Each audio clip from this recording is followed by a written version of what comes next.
Hey y'all, Moses here. A few months ago, I made a video covering anxiety and mental performance in PUBG. It was fairly well received, and as the game has continued to grow, I believe that the issue about in-game performance for new players dealing with nerves and fear has grown too. I said in that video that I'm not a mental health professional, or even really any other kind of professional. Luckily, I had the chance to meet a professional working in the mental performance field. His name is Dan Himmelstein. Yeah, my name's Dan Himmelstein, founder and brain coach, performance coach, go by a couple different titles at Premier Esports Academy. I've worked with professional Overwatch players, professional CSGO players, semi-pro CSGO players, kind of all around the board, mostly in the FPS range. I've also published research on League of Legends, and really my whole game is to make you better mentally and help you improve efficiently and perform consistently in any given environment, whether you're playing the best players in the world in your game or whether you're playing your friends. I spoke to Dan about how in some situations players will get so concerned about what they should be doing or what could happen to them that they stop making the right decisions. Or in some cases stop making any decisions at all and they freeze up. This can make for a frustrating experience, so I asked him what players can do to move past those types of issues and to keep focused on the game. So the first thing I'll talk about here is that's totally normal. Even the most novice players, they don't really start to experience really debilitating anxiety until that late game. The first 20 minutes of that game is, looting, getting some low-risk kills, things like that, and then all of a sudden you're in the top 10, top 15, and you're like, whoa, I actually have a shot at winning this one. Like, I could actually win this one. I better not blow this shot. I better not blow this opportunity. This could be my chance at chicken dinner. And once you start going through those thought processes, the perceived risk of dying goes way up. So one of the things that really happens in the last 10 circles is hyper-focus, and you start to tense up a little bit, and breathing gets really short and really frequent. Now that's not promoting a lot of oxygen to the brain, so that's going to cause some problems in decision making. So one of the first things I have players do is settle into their breathing cadence, have a good rhythm, and just kind of maintain that. Maintain that throughout your entire game. Practice outside of the game, things like that. That way, it's a comfortable breathing cadence to you. It's not something that's irregular. And that's going to help control your heart rate. It's going to help control the tense kind of decision making because you're getting a lot of oxygen to the brain. You're getting an optimal amount of oxygen to the brain. So that's really one of the first things. In the last video, we talked about how to anticipate how the game would play out and how to put yourself in the mindset that you could be killed at any time. If you resolve the fact that this isn't the last game you'll ever play and try to focus on what's happening in front of you, it will be easier to move through the games and into the last circles. Dan had a similar point. Anticipate. Decide when you enter the game, is this going to be a game that you get 30 kills and call it a day, or is this going to be a game that you win? Because as you know, as everyone who's played PUBG knows, that's two very different mindsets. So If you're coming into this game to win, anticipate being in that last circle and have a plan for what you're going to do when you get there. Regardless of how much planning, anticipation, or correct decisions you might make, we are playing a game that can be merciless with circle luck or just getting surprised by a camping or unknown enemy. This can lead to some major frustration in public games and is especially rage-inducing when playing competitively in a tournament where prizes might be involved. Dealing with that frustration, especially in a team environment, can be critical to performance. Really just having a good mindset going into it, understanding like this isn't your last game, you're going to have another shot, you're going to have another opportunity at this, especially in those like higher risk tournaments and things like that when we're really playing for cash prizes, and that can be extremely frustrating. Understanding that that's part of the game.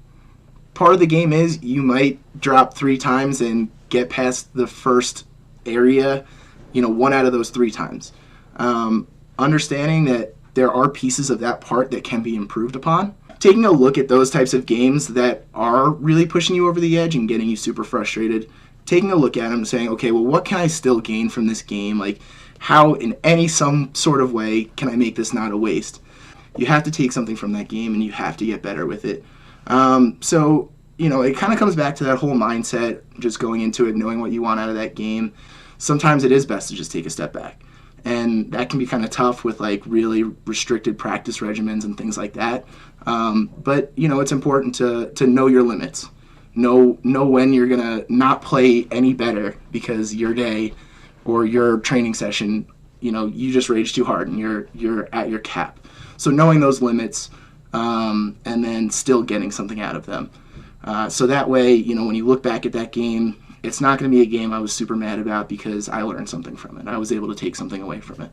Now that PUBG has been out for nearly a year, the player base is beginning to mature, and in the competitive scene, teams and players are all vying to put the best possible 4 players out in competition. Organizations are picking up PUBG rosters, and when money is on the line, things can get tense.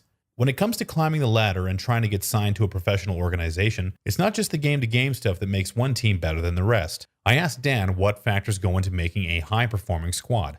That can make or break a team is internal chemistry. We've all seen it before. We've seen one toxic player ruin an entire organization. So staying away from that as best as possible, is going to be the goal here. So really that comes with setting up a strong foundation, a strong culture up front that says, look, if we make a mistake, that's okay. We need to be able to move forward and learn from that mistake. And that's not going to, we're not going to cut you because you made one mistake. And that needs to be at the organizational level. So setting up that culture of where we can communicate mistakes, where we can all help each other grow, is going to really help with that internal chemistry. Now, I don't always advocate for players to be best friends. Sometimes that gets in the way. But trusting your teammates, trusting in-game, knowing where they're going to be, knowing that they have your back, that's going to really help the most with internal chemistry.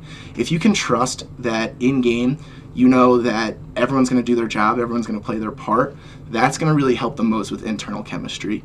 And then setting up that feedback channel that, hey, I did this wrong, how do you think I could do this better? Sometimes it is we got an unlucky circle, we should have gotten out of there quicker, we just didn't have the gear. A lot goes into it, and you nailed it before. Control the controllables. Don't get angry at something you can't control. On the topic of toxicity, which is a term that gets thrown around a lot in the competitive scene and in gaming in general, Dan and I talked about finding players that bring the right attitude to the game, be it in practice or in tournaments. Recognizing your own attitude and how it affects your teammates is an important part of chemistry and performance in a team environment. Yeah, attitude's a choice. And I hate to say it, it's a choice. And if a person is consistently choosing the wrong attitude, if they're consistently choosing to get angry at certain things or to really pick apart like nitty-gritty micromanaging, then you're going to run into some problems.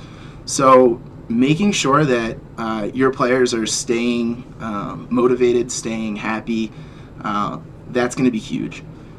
Because so many teams want to quick and grab the best players here, the best players there, and throw those all on the table and say, all right, awesome, we got a great squad right here.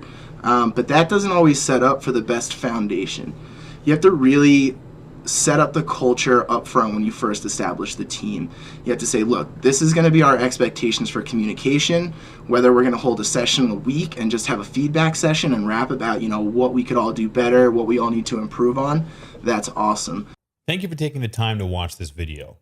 I know that the mental side of the game in both casual and competitive play is one of the little discussed topics related to PUBG. Ultimately, the ability to perform on any level is rooted in a productive and clear mindset. Establish goals for yourself and practice some physical aspects like breathing to make yourself a better player. I'd like to thank Dan for taking the time out of his busy schedule to talk about this stuff, and I would recommend you check out his other articles and the description down below to find a link to Premier Esports Academy. If this video was helpful to you, hit the like button. And I'd also love to hear some of your thoughts about this topic or anything else related to PUBG and mental performance down in the comments section. So, until next time, I'll see you out there.